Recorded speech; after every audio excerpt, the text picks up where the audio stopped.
I love Will Ferrell. He's in some of the best comedies of the last 20 years, many of which, even to this day after multiple viewings, have me laughing for minutes on end. I also grew up watching the wonderful cheese fest that is the Eurovision Song Contest. Listening to the late great Sir Terry Wogan's sardonic commentary was a yearly tradition, so it is with that in mind I decided to watch Eurovision Song Contest, the Story of Fire Saga, a 2020 American musical comedy film directed by David Dobkin and written by Will Ferrell and Andrew Steele. The film follows Ferrell and Rachel McAdams as they are given the chance to represent their country at the Eurovision Song Contest, with Pierce Brosnan, Dan Stevens and Demi Lovato co-starring.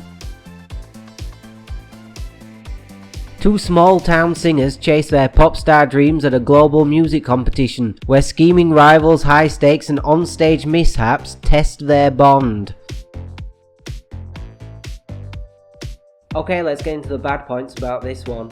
The first and most glaring issue that you're going to run into is the fact that Will Ferrell is playing a 30 to 35 loser. And Will Ferrell's 51. And Will Ferrell looks like he's 51.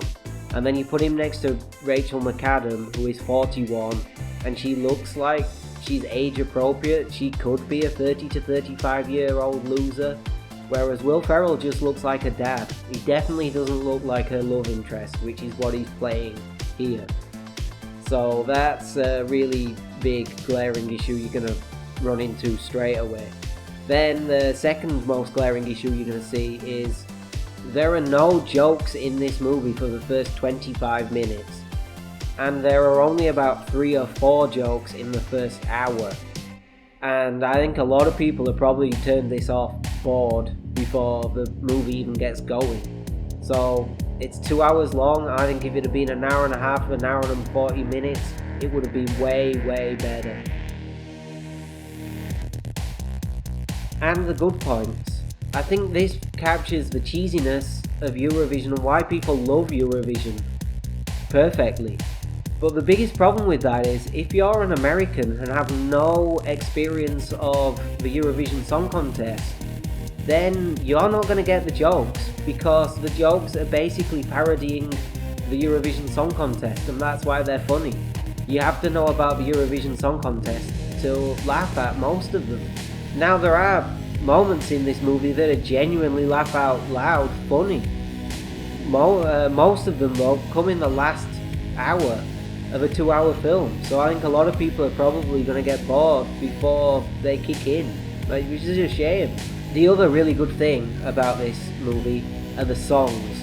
The songs are perfect Eurovision cheese, and I love the song Ya Ya Ding Dong. I think that is probably the best song of 2020. Ya Ya Ding Dong for a win. If they released that as a Eurovision Song Contest, I think it'd win. Definitely. It's the kind of song that would win Eurovision Song Contest. So to conclude, I think this needs to be about 30 minutes shorter, have about 7,000% more Ya Ya Ding Dong. And Will Ferrell is kind of miscast because he's not a 30-year-old man. He's 51. But if you're looking for a family-friendly comedy or a way to pass an evening as a family, I recommend this one. I give it 2.5 stars out of 5.